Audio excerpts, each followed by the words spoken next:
Welcome to the eCommerce Expert Podcast, where we get up close and personal with the superheroes of e-commerce, getting them to reveal their most profitable tactics and strategies to help you level up your e-commerce game. So fasten your seatbelt and get ready for an info-packed ride with your host, e-commerce entrepreneur and digital marketing OG, Derek Gale. Welcome to the eCommerce Expert Show. This is your host, Derek Gale, and today's guest is an expert in e-commerce email, specifically e-commerce email marketing, obviously, and has an impressive track record of growing store revenue with email. Now, his journey began back in 2000 when he started designing actually direct response marketing websites, then went on to create a successful men's online dating program that generated over $3 million in sales. And this is actually really interesting because one of my previous guests just recently, he was also in the dating niche and a copywriter. So there's got to be something going on there. And then our guest went on to start an email agency that's called the Email Experience, which grew to become one of the fastest growing e-commerce email agencies in the world last year, generating over $42 million in revenue for their clients. So without further ado, I'd like to welcome Dave Miss to the show. Dave, thank you so much for being here. Thanks for the great introduction. Yeah.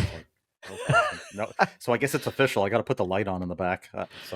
Oh, sweet. Oh, I'm jealous. I've actually got, I've got I ordered one the other day. So I've got the e-commerce expert show. I got coming. Neon one coming. That's awesome. Yeah. I was totally, I didn't know you could do that. I'm like, I wonder if I can get Neon. And now you just go online. Here's what I want. Facebook ads, man. I got bombarded with so many of them and just was like, okay, yeah, this would be a good idea. Yeah. No, I thought so. I was like, that's pretty cool. I mean, Neon's back. I think it went away for a while, but it's back. I like Neon. It's back. Okay, so I always like to start off with your origin story. Like, how did you? Obviously, you found direct response. Well, you're actually involved in the origin story. You have no freaking clue. You have no freaking clue. Oh, good.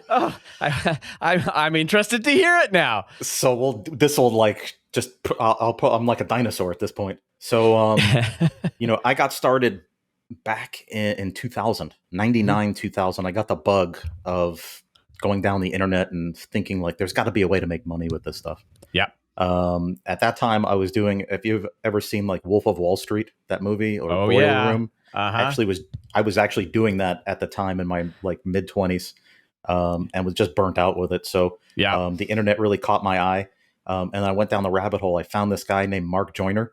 I know Mark at the time. Yeah. And you remember Mark, and like I ended up in one site, and then 4 hours later, I found like 20 of his websites, and I'm buying all kinds of shit from him. And I thought that was like the coolest thing ever. And then I found your friend, Corey Rudel, late great, Internet Marketing Center, and went down that rabbit hole.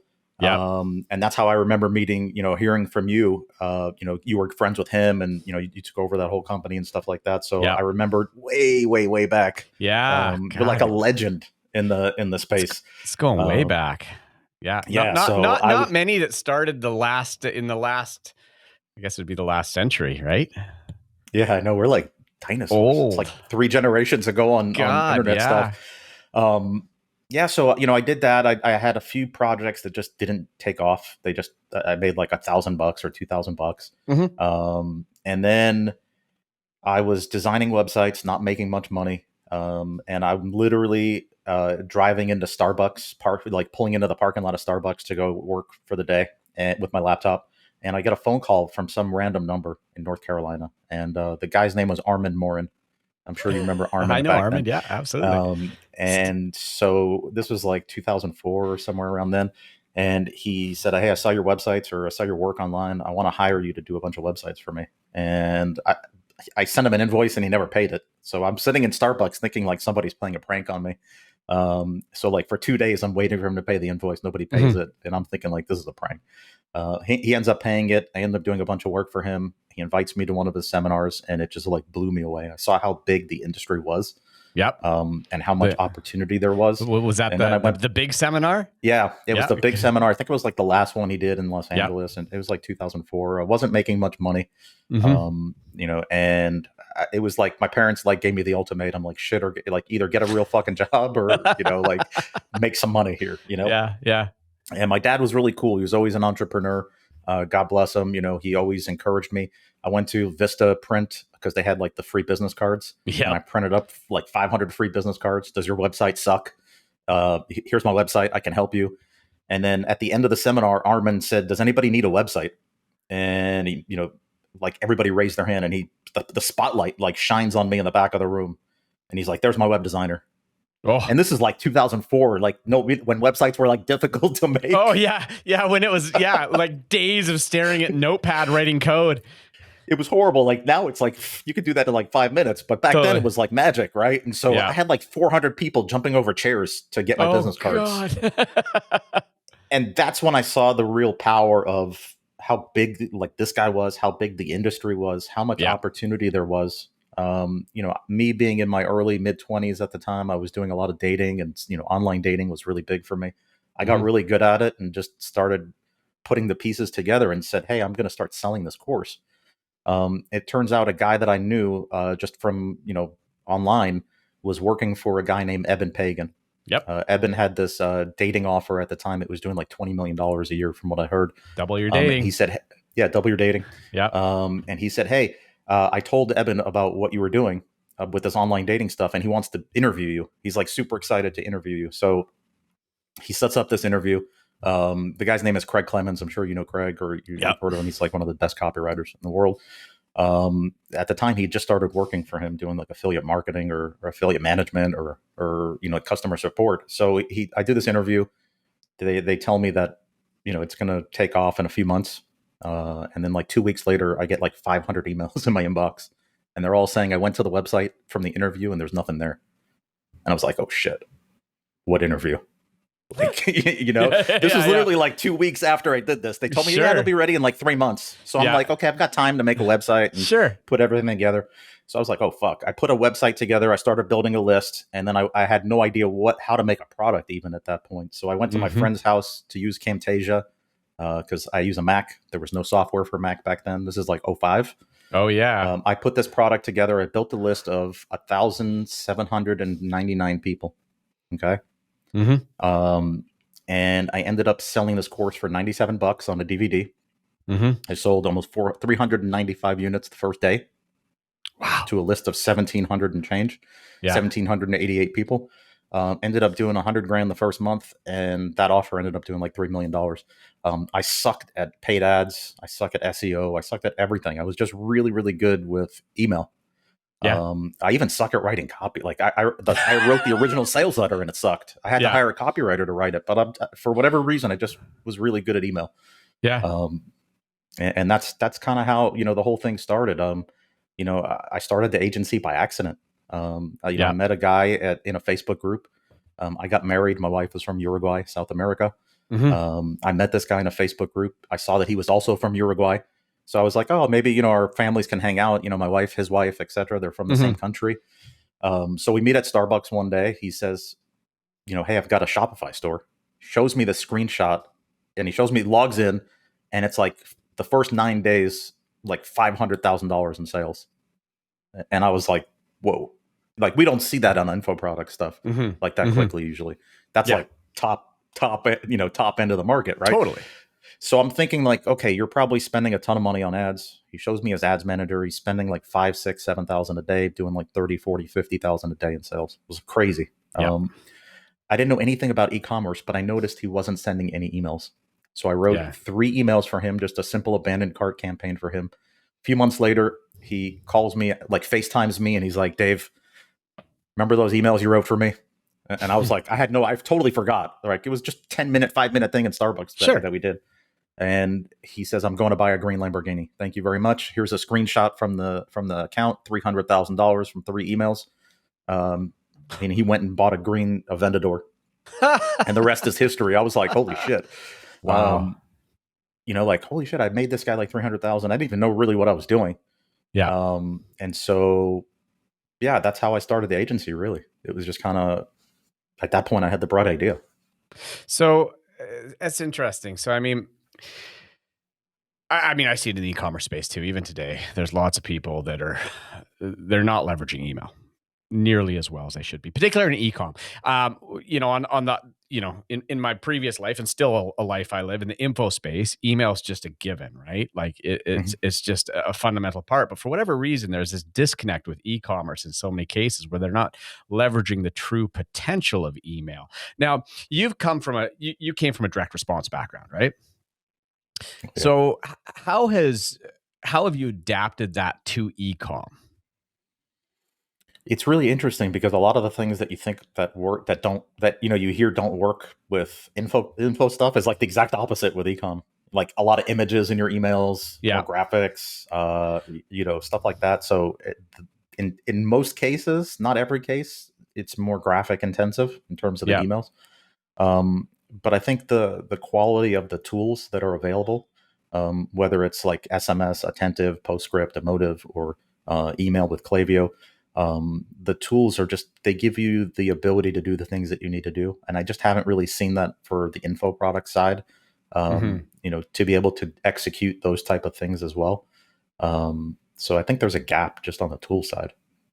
Yeah, there's definitely more integration, as I see with like the e-com specific mailing platforms and stuff like that. But I mean, those integrations, they're very e-com specific. Do you think they'd be useful in the info side? Not necessarily, probably, because just the data is so different. Like Shopify, is such a enterprise level technology that you can probably, do these kind of things that you need to do. I just don't think maybe the platforms on the info product side are sophisticated enough to handle that type of stuff. But yeah, speaking of integrations, that's like one of the top things that we see, like wrong when we do audits is, you might have a lot of integrations into your store, whether it's loyalty programs or recharge or, recurring subscription stuff. And they're just, you've never checked the integrations to see if they're actually working. We see this, I mean, every time we do an audit, we find missing integrations, data not coming in, stuff like that. So that's a huge thing. Yeah, and then people just have no idea it's just not happening. So yeah, everybody listening, if you've got integrations that you think are supposed to be working, it's always good to go in and even if they were working, you set them up. Yep. I think you need to go back in and check because I've seen that happen many times where I have some sort of, API or some integration or something changes and it just quits working and you don't necessarily.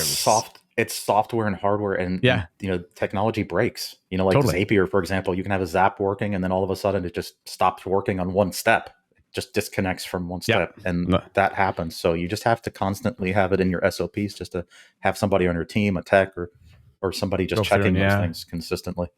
Okay, well, look, I think this is an interesting path, right? So, I mean, why I like talking to guys like yourself who are agency is because you get to see across a huge spectrum, right? When I talk to a specific e-commerce entrepreneur, they have a view that is specifically in their business. They don't necessarily have the breadth of experience that you have. So we've already started down the road of, what are kind of the biggest mistakes that you see people making in terms of email and e-com. One of them you just mentioned is, it's not actually collecting the data. Stuff's broken. You don't even know it. What other mistakes do you commonly see when you step into a new company that you're going to work with to help with their email? Yeah, that's a great question. I would say the second thing is very generic experiences. If they're doing, email at all, it tends to be more of a generic kind of like one size fits all approach. And I think what we try to do very different is really personalize the experiences for people. Okay. So for example, if most of your marketing budget is going to a couple of products or a couple of landing pages or collections or something like that, we want to make sure that we're personalizing those experiences specifically, right? Mm-hmm. If you're not running traffic to a product and it gets no sales, there's no point in personalizing that experience, right? But for your main ones, that's like key. So what are you spending your marketing budget on? Is it specific products, specific pages? We want to make sure that that we have unique experiences set up in Klaviyo for that specific welcome flows for those specific items. The whole gambit, browse abandoned, cart abandoned, specifically for those items. So it's just really more personalized emails than just like a one size fits all approach. Yeah. And as you're saying that, I'm like, abandoned carts. Yeah. I mean, myself included. And I think most people are using a generic abandoned cart which is fine. It's better than nothing. But yeah, if you can, you'll see way bigger numbers if you really personalize. And it really depends on the marketing budget, right? Like every brand is different. Obviously it's easier if you have like a single product funnel or a single product brand, because it's obviously all going to that one. I've seen cases where, somebody's spending all their budget on one product, right? It's going to one product. And obviously it makes sense to really hone in on those. But it's not just on the email side. It's also on how people are coming in. You can set up like really personalized pop-ups with the technology, whether it's Klaviyo, just Uno, or Attentive. We use Attentive for pop-ups on that stuff. So, you can set up really personalized. If somebody's coming back to your store multiple times, you can show them a different pop-up. You can set the thresholds, right? And so for us, it's all about how do we personalize that experience. We know that if somebody's coming back to your page like 4 times, like they're probably not finding, they're interested, but they're not finding something. Yeah. So how do we attack that and approach that person with that mindset versus somebody that's maybe coming back for the second time, right? So there's a lot of different ways that you can do that. I think that's really customizing and personalizing the experience. The next biggest one that we see a lot is not leveraging the data inside of the Klaviyo account. Okay. So this is huge. So Klaviyo is not just an email platform, right? Like for us, like we're used to the old days, like Aweber, GetResponse, all these platforms. You just send an email and that's it. But tools like Klaviyo, they are actually tracking all of the data, so it actually knows everything that possible. Whether on Klaviyo, there's specific data points, so we know their churn risk percentage, we know the average time in between orders, their average order value, predictive LTV. So it has this by a user profile level. So the more data it has in your account, the more obviously it has to make sure that this is accurate. And so we can use these data points to trigger flows. So we know when Klaviyo is predicting somebody for their next purchase. So we can set up a flow to trigger at that point. We can also test it. We can say set up a trigger 1 week before and test it that week or 1 week after. So we can see how accurate those predictive analytics are. Right.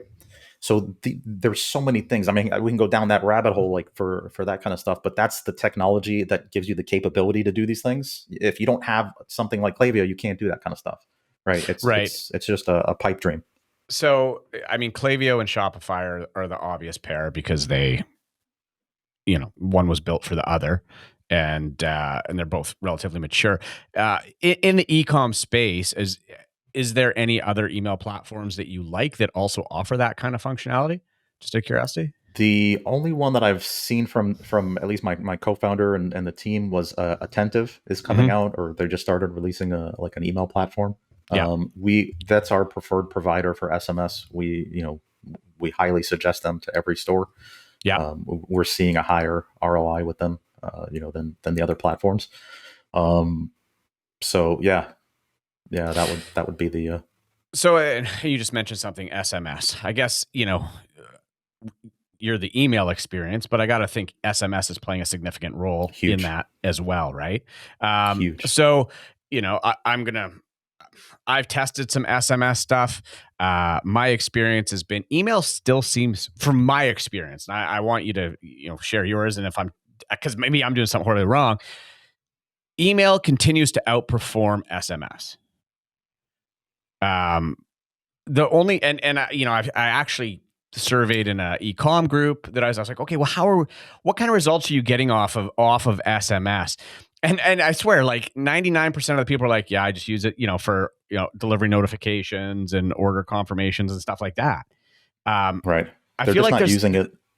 We're missing something in terms of SMS. How are you using it successfully? 100%. So there's a few things I got to give context. First off, there's 2 levels of SMS type software. You have the, I'm going to call them enterprise level, PostScript, Emotive, Attentive, even Klaviyo for all intents and purposes. And then you have the lower level, these little apps like you'll see on Shopify. For me, something like SMS Bump, that type of stuff. The attribution on those little smaller platforms, I completely don't rely on. And we see it time and time again when clients move from an SMS Bump to Attentive. They see the percentages different, the numbers different. and they're like, hey, it's not working as well. And we try to explain to them it's working better, but the attribution is just really fucked up on those other platforms. It's not accurate. And you have to understand all these platforms are going to over attribute by default because they want to make it seem like, their platform's doing great. Sure. I think Klaviyo by default is by open and by click by default. And that's not probably the best option, especially after iOS. I think we will tend to do like by last click is the option that we select. Yeah. And that's going to give you the more accurate data. So super important. But look, there's going to be a percentage of people on your email list, on your customer list, that no matter what email you send them, whatever copywriter you hired, however much money you spent, no matter how gorgeous the email is or how big of a discount is, they're never going to buy. Ever. Yeah. Ever, ever, ever. You have to understand this. There's a percentage of people on your list, but those people will buy from SMS, right? And for us as an agency, they give us these dashboards, right? Because we manage all kind, like a bunch of different stores. So when we send out an SMS campaign across the board, it's got about a 6%, 6.5% conversion. These are all customers that are getting emails every single week. Like we're emailing their and it's making a ton of money on the email side, but it's also making money on the journey side. I think it's like a 36% conversion when somebody gets into an SMS journey. So there's a huge opportunity. At this point with the technology, everything that we do on email, we can pretty much do on SMS. And so people are using their phones. I mean, I'm preaching to the choir. I don't have to tell anybody watching this or listening to this, the phone is the key. But what we're seeing now a lot of, and I'm guilty as hell of this, I maybe will see an ad on my phone and I'll click an ad on my phone, but I won't complete the purchase on my phone. Yeah. I'll complete it on my computer. Like I'm launching my computer now for whatever reason. Maybe I have more screen. It's easier. I can, whatever it is. But we're seeing that a lot. And if you're not hitting people on cross-platform and you're just doing email, even though they're getting email on their phone, people get that SMS message right on that home screen, right? And that's huge. Huge. Like attribution is I think the bane of everybody's existence right now, trying to figure out what's doing what. When you SMS somebody and they purchase on a different, they go to the computer and purchase, is there any attribution tracking there that you can say, well, they didn't click the email, but they got the text and then they came and bought? Like, is there any way to? I'm not 100% sure on that. I think that's probably going to be a specific setting inside of one of the platforms and stuff. That's and that was my question with SMS. I'm sending it. I see there is, its conversion, like actually, direct, last click attribution is substantially lower than email. But then I'm like, well, how many of those people went, oh, cool, and then just went to their computer? Yeah, that's a good one. I'm not sure, actually. That would be a really interesting thing to pull some reports and check some data to see on the conversion side. If you can pull up what that's, what method or what device they're using to purchase, if the pixel will actually show that. That's I mean, you can see device. I know we can see device in analytics, right? It's a question of, can it make an assumption that if you sent out a promo and that promo was either via email or SMS, if it didn't track it back to desktop, well, no, then it would have to be device. All right. Anyway, I'm going down a rabbit hole here. Attribution, such a challenge these days. Whoever we have this conversation internally, we work with a lot of clients that have agencies doing the ads, so we're all working together and stuff. And it's like we always say, like, whoever figures out attribution, it's like the fastest billionaire in the industry. 100%. Yep, 100%. Nobody's figured that out yet. It's the bane of everybody's existence. And I don't think technically it can be figured out right now, just simply because you got too many platforms that are all walling off their audiences and their platforms, right? So and this in media buying right now, this is really difficult, and I see a lot of especially in the e-com space, guys going out, buying media, making decisions on last click attribution, abandoning campaigns. Meanwhile, all their sales are going up across other channels, and it can be attributed back to that, but they don't know how to think in terms of brand lift, right? Anyway, attribution. Drives me crazy. All right. So what, anything else that you see as mistakes that people are making? So we talked about, people just aren't using data as really, they're not, well, if I had to summarize what you said, they're just not using it to its fullest potential. We're still, and I as you're saying that, I'm like, guilty, we're email marketing like it's 2010, not 2023. Yeah. And the technology's grown so much in the last even 10 years. A lot of the stuff was just a pipe dream for us, marketers back then. But again, we're limited by the technology still at this point. There's Klaviyo for e-commerce on the email side that does these things, and then there's kind of everything else. But yeah, there's a lot of opportunity along those lines. One of the other things that we see a lot, and I cannot even tell you, probably like 99% of the stores that we audit, 6-figure a month stores, 7-figure a month stores, 8-figure a month stores have zero history of A/B split testing in their email accounts. Yeah. So even if they're doing, if you're doing email, like, congratulations, like you're like, that's enough for most people, right? But like, we see this all the time, or like tests that don't make any sense, a win back flow, which is usually like your most unengaged people, and you're doing like a subject line test to try to increase the subject, like that makes no point. Like you're never going to get like great subject line winner tests on those kind of unengaged. You're trying to get people to buy again, right? Yeah. Like that's the main key. So there's just a lot of things, like we see very poorly thought out tests if they are testing, but in most cases there's just no history of testing, and so you're just wasting all that data. And again, I feel like I'm at confession right now. Yeah, totally. I'm guilty of that. And from the e-com guy's perspective, we've got all these different products and all these different flows, and you're just trying to keep up with these different flows and put these together and do this and your regular campaigns, and then going back and actually split testing. I hear you. Sometimes it's hard, because I know when I had my own store, you're juggling a million things. Yeah, totally. You're juggling a lot of plates. You're trying to keep everything going, and adding another thing to your to-do list is probably the last thing on your mind, like mentally and like energy wise. You have to pick and choose your own battles, right? Like where you're going to put your energy, and so that's why it's really important to build a team. I had a landlord. I lived in Amsterdam for a little while, and the landlord that I had for the building was this old Dutch guy. And he used to take me out to lunch because he knew I was an entrepreneur, and he would like try to impart his knowledge on me, I guess. He had no kids or anything like that, so he would always take me out to lunch. And the one thing that I really learned from him was about building a team. He told me that he took me for a walk around this area in downtown in Amsterdam, like in the center of the city, and he said, "Look at all these buildings you see; they're gorgeous now, but this was like a crack area, like with prostitutes and drug addicts, and all these buildings, they were like decrepit." I had no idea how to build anything or fix anything, but I partnered with people that did.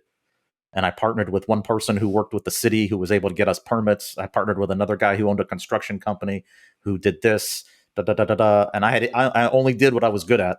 Yeah. And now look how we're all making, we're all doing well.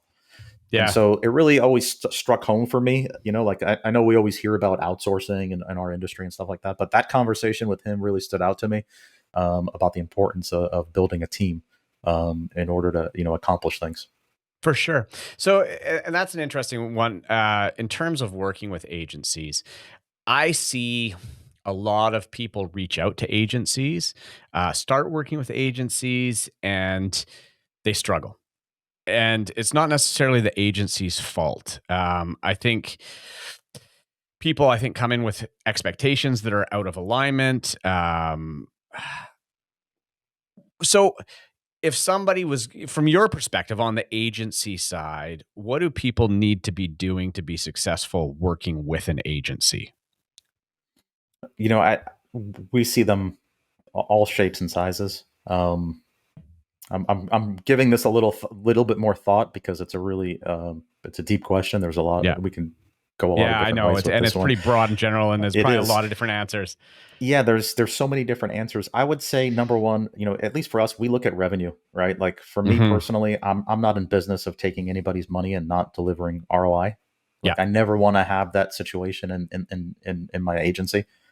So we put certain limits just because we know and we can forecast, like high and low of where somebody will be based on their numbers. So we do a lot of predictions, a lot of forecasting based on, numbers. We're all data geeks. So we can kind of predict based on, kind of experience in that industry, types of products, et cetera, where they should be, and where the numbers would be. But I would say you have to be open to letting other people help. Sometimes people, it's just a control thing. They just can't let go. So that's a huge thing. I think also, having the resources, whether it's brand copy guidelines, like if you're very particular about copywriting for your brand, then have some type of resources for somebody, whether it's internally or externally, that they can use to learn more and get more of your feeling, because it's in your head, but how does that translate, right? And so build a swipe file. Like I do that all the time. I'll save stuff on a file and then I'll just give it to somebody on the team for that specific thing. So that's another thing. On the flip side though, just having, we've done so many audits. I would say there's a lot of people that have agencies that have absolutely no business working with clients. We've seen so many horror stories. I've heard so many horror stories.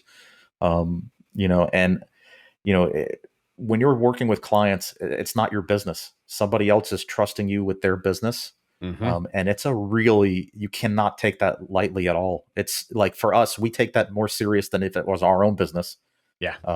Because somebody else is trusting you with that. So it's really, we understand that, and you got to take that real serious. I think, people are just coming in with no experience. Totally. 100%. Maybe they have the technical experience a little bit, but they just don't know really what they're doing. And I understand you got to start somewhere, but starting on somebody else's business when they're depending on it and they have salaries and ad spend, and that's not the way to do it. Well, I mean, we live in this time. It's interesting, and I've seen it kind of over the last decade. Agencies have become sort of the next business opportunity. It's like the new funnel. Yeah. Right. Like I mean, I don't have a product to sell, so I'm going to call myself an agency, even though I've never actually had my own product to sell or had my own business successfully. And now there's, if you go to Traffic and Conversion Summit, you go to, that's 8. I'm like, oh my God, there's more agencies and there's businesses here. I think you have to vet. What's that? You have to vet the totally the people, the agencies and stuff. Like when I was going to start the agency, I did one of those Colby tests. Everybody's always told me to take those tests, and I was always like, whatever, I'm not doing that shit. I'm not sitting for like 30 minutes, But one day when I was deciding to start this agency, I said, let me just take this for just out of curiosity. I did the test and I found something super interesting that changed everything. I scored extremely high on every category except for one. The one category was implementation. And I scored like the lowest, like a 2 out of like a 10. And I was like, holy shit, that makes sense. I procrastinate. That's not the right kind of attitude or mindset to have when you're about to work with clients. So I called up my friend Jason. He was CMO of a 8-figure brand up in Philadelphia. And I said, hey, you're already doing this like for your day job. Like, I want to start an agency doing this. I need your help. And he was like totally gung ho. So he was already doing this. For his 9-to-5, managing a team. And that's how we started it. Right. So I think it's super, super important. You got to vet the people that you're working with. For sure. And so there's so many people that just shouldn't be working with clients. But on the flip side, there's people that want to work with agencies that just have bad expectations, whether it's maybe outrageous marketing to get people in the door. Like every client thinks that they should be making 50% or 40% from their email. And it's just not really realistic. I mean, this kind of store, these neon lights, how many times is somebody going to buy one of these neon lights? I'm probably betting a donut that they have a really hard time getting repeat customers. Sure. 100%. Right? They probably have a high average order value, but really shitty repeat customers. They're not going to hit 30, 40% from email. Maybe the only way they hit those numbers if they turn off their ad spend, then they'll hit 30, 40% from email, right? So you have to take everything with context. I think that's so important. 100%. All right. So, okay, let's dig into some specific ways you see, or really any e-commerce business should be using emails. What are the different things when you walk into a business? Here's the ways we need to start using it. These are the table stakes. Well, I mean, the first thing you have like the pretty much like the core flows that every store needs, like the main customer journey. You have your welcome flow, you have your browse abandon, your cart abandon, maybe your checkout abandon. That's an interesting one there because kind of, like Klaviyo calls it like an abandoned cart, but it's really an abandoned checkout. And so you really want to have two steps there for your checkout. When somebody clicks add to cart. Let's tease that apart. Abandoned cart versus abandoned checkout. So somebody clicks add to cart. Yeah. And then abandons. What happens? Normally nothing. They would have to actually put their email into that Shopify email thing in the first step. That's their abandoned cart.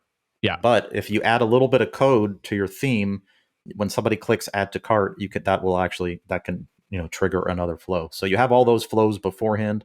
You have your post purchase. You have win back flow, your sunset flow. And then you can get really advanced with, like we talked about before, with your predictive analytics and stuff like that.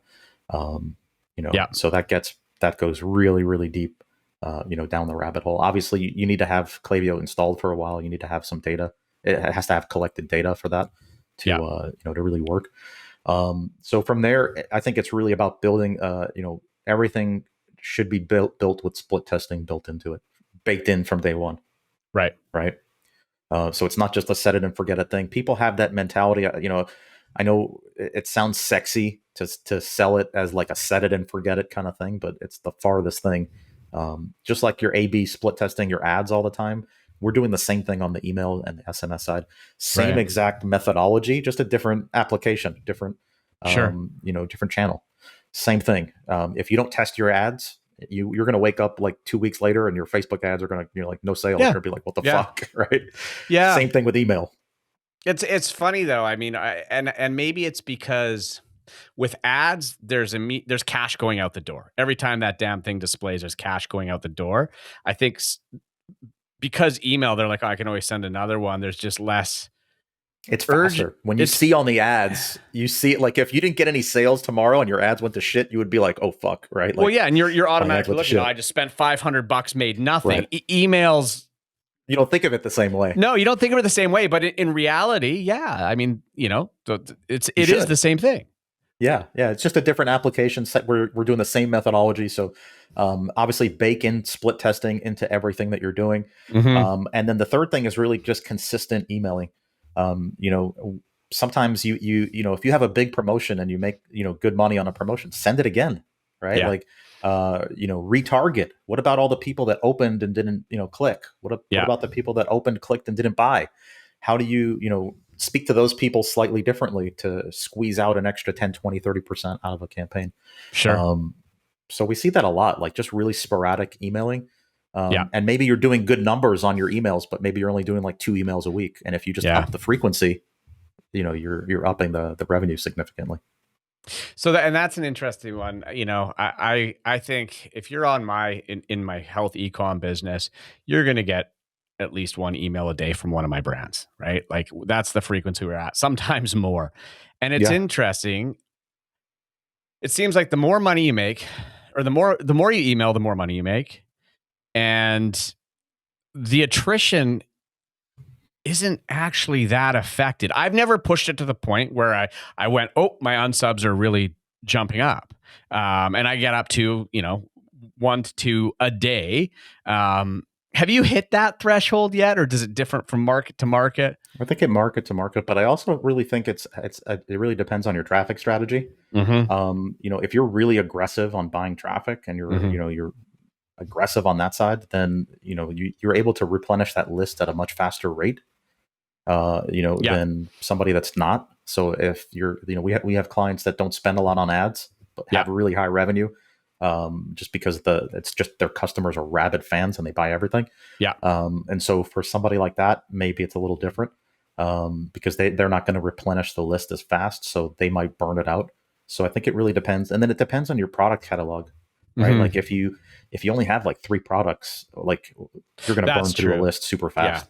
Yeah. So I think it really depends. And along those lines, you really have to think about your how you're building your product catalog, right? Like, sometimes people think about these single product funnels or very small, like 3, 4, or 5 item, brands, but then they don't think about on the back end, they're going to have a hard time scaling it once they hit a certain threshold. And so, these are all things that you just have to think about, that will affect, how you mail and stuff like that. I mean, we've got clients, like really, really big clients, in the health space doing, 4, 5, 6 emails a day. Yeah. Not to the same lists necessarily. There might be some overlap, but just different emails to different segments, to different, and that's like us, right? Yeah. Yeah. When I on any given day, we probably have 8 to 10 emails that go out of that. It's all different segments that you're sending to. But yeah, it's been interesting to, there was, God, I think back 20 years ago, you're like, once a week, maybe twice. That's a max you can do. Day 1, send this. Day 2, send that. Day totally, 3, send totally. That's how we did it. So do you work with any of your clients? So one of the things that I've started implementing, I've got a couple different brands, where, we mail a lot of promotion. We have a lot of SKUs. We have a lot of products, right? But I've now started implementing, and I don't know what the result is going to be for this. I don't know if it's going to help. Not even really sure how to measure it, but actually, every couple weeks, twice a month, doing just a really good informative, newsletter effectively, right? Like good content piece, relevant information, stuff like that to help, build relationship and engagement with the brand. It's, it might feature a product, but it's not a sales pitch, per se. Do you do that? Do you think that makes a difference? Yeah, this is a conversation I have a lot with brand owners. Especially coming from the information marketing space, we tend to think of things as just black and white. Like either we do it and it makes money or not. And there comes a point in time when you're building your brand that there's going to be some things that you're going to do that you can't quantify. Yeah, in a black and white. Like I sent this and I did this, right? Like you're not going to be able to quantify it. So let me give you an example. Let's say you sent out an email today by the founder, right? And it's a really handwritten, like note, no fancy graphics, just a nice heartfelt message talking about, thanking your audience for buying your products and helping your family out, whatever it is, just like a really nice heartfelt message, right? And it really resonates with your audience. It makes no fucking sales. Maybe you make like 2 sales today from it. Okay. Sure. So you think in marketing world, we think, oh, that email bombed. It went to shit. But now let's say in the next 2 months, your sales are up 20%. Right. But you don't know why. Yeah. You can't quantify. There's certain things that you're going to do on the way when you're building your brand that you cannot quantify. These are, Gary Vee talks about this all the time. They're brand building things. You cannot quantify these things, but you have to do them.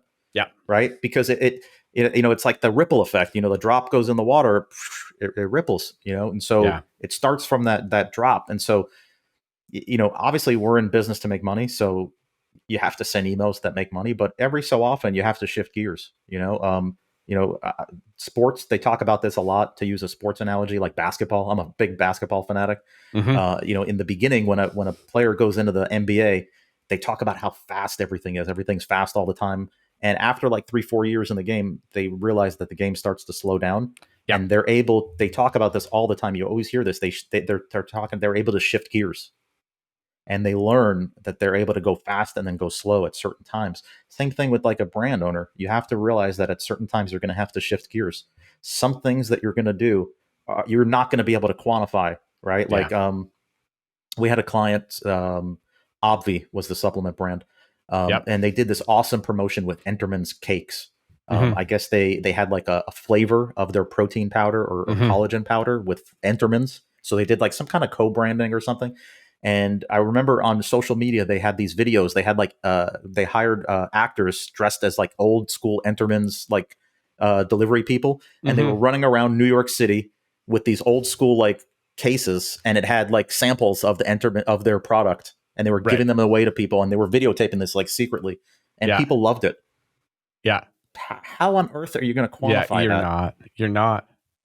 But I'm sure as hell if I ask them, it did really well for them. And there was a brand lift over the next period of time that, and that's the problem. And this is what I've experienced with media buying. I'm buying media in this channel.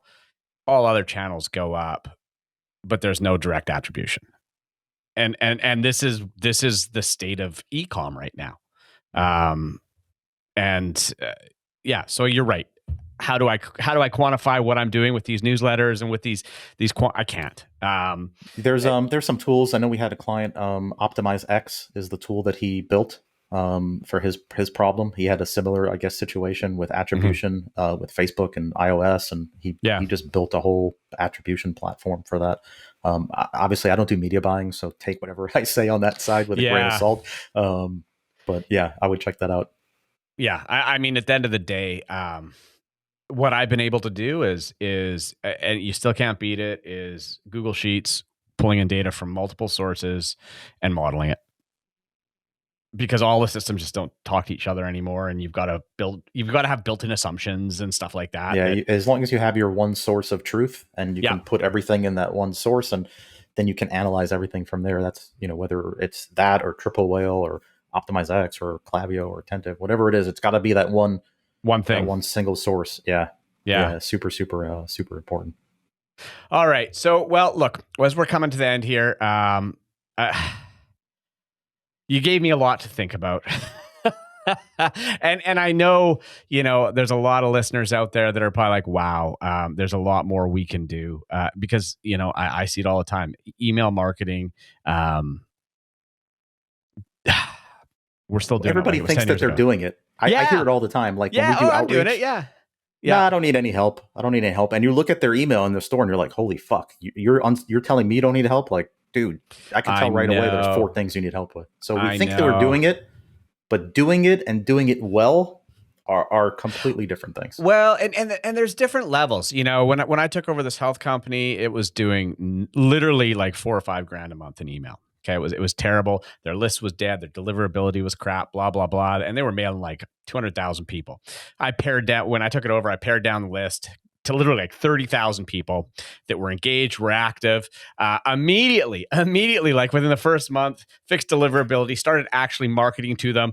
And we pushed that up to, 80, 90 grand in sales pretty damn quick. And now, over the last X amount of years, that's grown and grown. We're doing about 300 to 400 grand a month just off of our email. And I'm like, man, listening to you, I'm like, oh, there's so much more I could get out of it. Yeah. And add SMS too. It is printing freaking money. Printing money. I mean, for us as an agency, I mean, I should change the name to the SMS experience. I love SMS even more. Yeah, that's really interesting. In the last 10 years, that's probably the greatest piece of technology tools that we've had.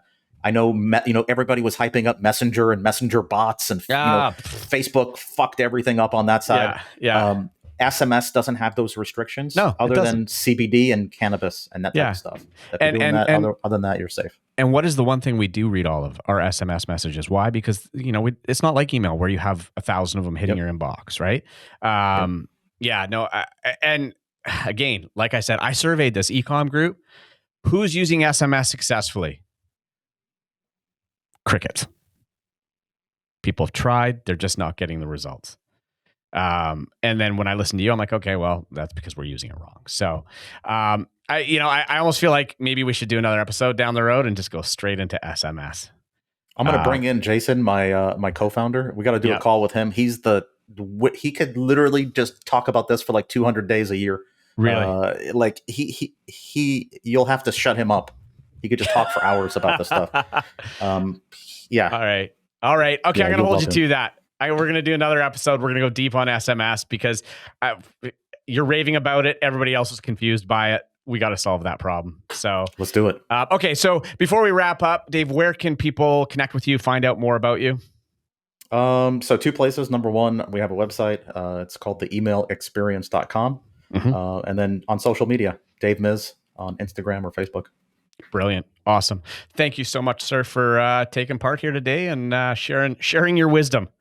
Thank you so much for having me. This was so awesome, like full circle for me, just from how we started. So that's amazing. That's amazing. Well, everybody, I hope we've given you a lot to think about here.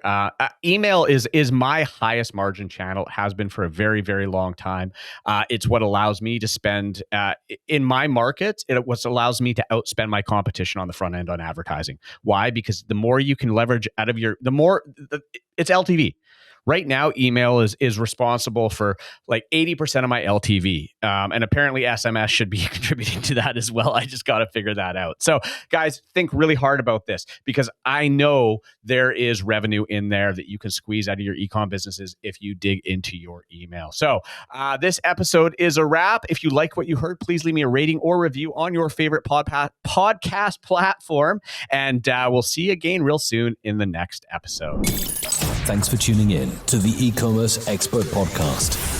If you liked what you heard, make sure to give us a virtual high five by rating, reviewing, and subscribing to the show on your favorite podcast platform. And don't forget to check out our website at ecommerceexpert.com for show notes and bonus materials. See you in the next episode.